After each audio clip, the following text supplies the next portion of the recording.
I'm not the best movie maker in the world, but I have made several movies. And when I say movies, I mean short films. My friends and I make them in short amounts of time, 48 hours. We're given a required random genre and some elements, and we have to come up with a story, write a script, film it, edit, produce sound and music, render the file, and submit it in 48 hours or less.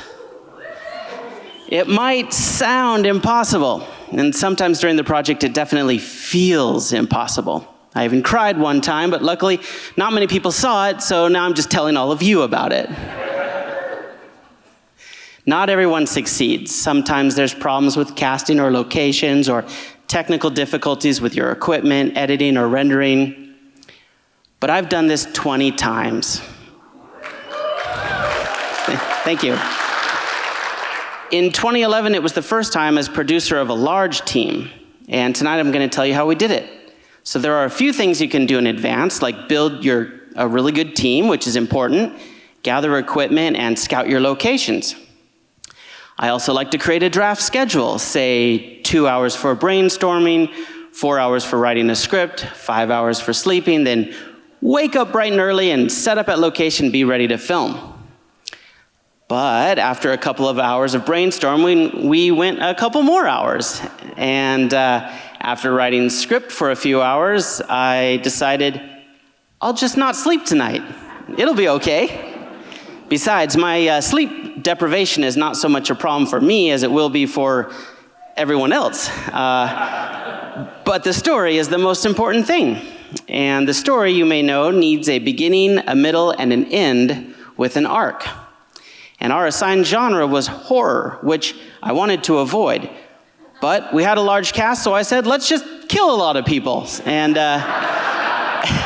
we came up with a story about a serial killer, and then we were ready to film. So the actors don't get a lot of time to rehearse, so usually the first few takes are the rehearsal. And the last take is always the best take, because once you get a good one, you move on. And, you know, everything fluctuates, and you have to roll with it, and always keep rolling until the director says cut. But we try to plan in advance, but have to be flexible. So, for example, if we need more time to film an important scene, I check the schedule to see if we could sacrifice time on a different scene and then make a judgment call.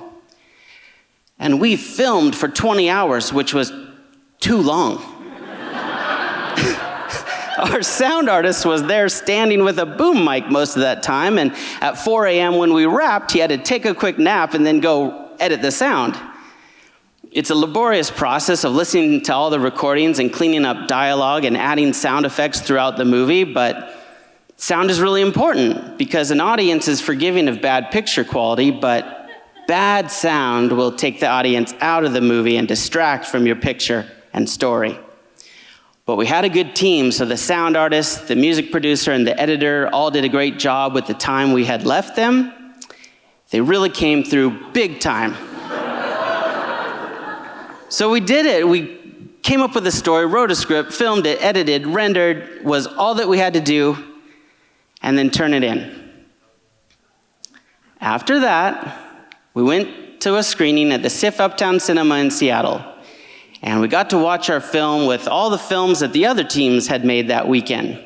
So there we were in the theater waiting for our film to appear on the big screen, and this is what we saw. No, I'm just kidding. Our film played. It was great. We listened to the audience laugh and clap, usually when we wanted them to. And we had a great time.